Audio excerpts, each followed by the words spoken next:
பண்றோம்னா அதுல வந்து கண்டிப்பா வாழ்க்கான பகுதியா நிலத்தை எடுத்துக்கிட்டு மீதில என்ன பண்ணிருக்கோம் மாத்திருக்கோம். சரிங்களா? இப்போ நம்ம பார்க்க போற தலைப்பு என்னன்னு பாத்தீங்கன்னா காடு. என்னன்னா காடு.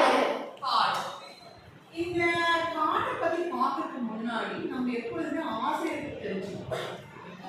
இதுல ஆசிரியர் யார் அப்படின்னா யாருன்னா சுரதா.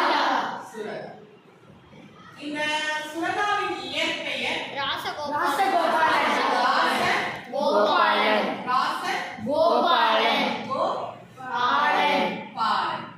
இந்த ராசகோபாலன் யார் மீது அதிக பற்று? பாரதிதாசன்.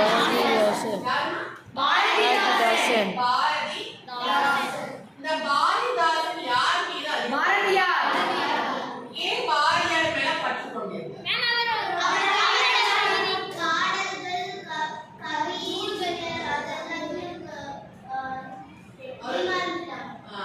பாரதியுடைய கவிதைகள் மீது அதிகம் ஆர்வம் கொண்டிருந்தவர். சரியா? அதனால என்ன பண்றாரு? இவருடைய பாரதிதாசன் இயற்பெயர் கனக சுப்புரத்தினம் என்ற பெயரை வந்து என்ன பண்றாரு? பாரதி தாசன் அப்படின்றாங்க. தாசன் என்ன பண்ணாங்க? பாரதிக்கு நான் அடிமை அப்படிங்கிறாங்க. அதே மாதிரிதான் இந்த ராசகோபாலன் பாரதிதாசன் மீது பற்று கொண்டு தன் பெயர் என்னவா மாத்திக்கிட்டாரு?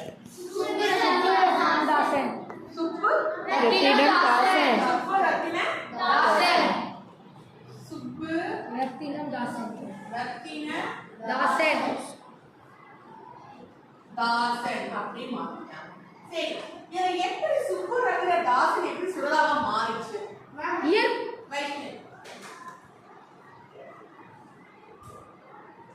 எப்படி அவர் வந்து சுரதா வந்து எப்படி வந்துச்சு?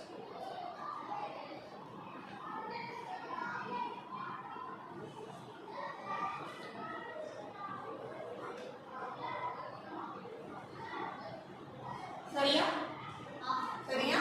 சுப்புல இருக்கக்கூடிய சு, ரத்தினத்துல இருக்கக்கூடிய ரா, தாசுல இருக்கக்கூடிய தா, சுரதா அப்படின்னு தன் பேரை மாத்திக்கிட்டார். இவர் வந்து பாத்தீங்கன்னா இயற்கையின் மீது அதிகமான ஆர்வம் கொண்டவர். இயற்கையின் மீது அதிகமான ஆர்வம் கொண்டவர். அவருடைய பாடல்கள் எல்லாமே எப்படின்னா இயற்கையின் மீது இருக்கக்கூடிய பாடல்களாக தான் இருக்கும். அது எப்படி பாடுவார்னா ஒரு கருத்தை உவமை மூலமா பாடக்கூடியவர். அதனால இது என்ன சொல்ல ஆரம்பிச்சாங்கன்னா உவமை கவிஞர் அப்படின்னு சொல்ல ஆரம்பிச்சாங்க. சரிங்களா? அது மட்டும் இல்லாம இவருடைய பாடல்கள் தெரியுமா? அமுதம்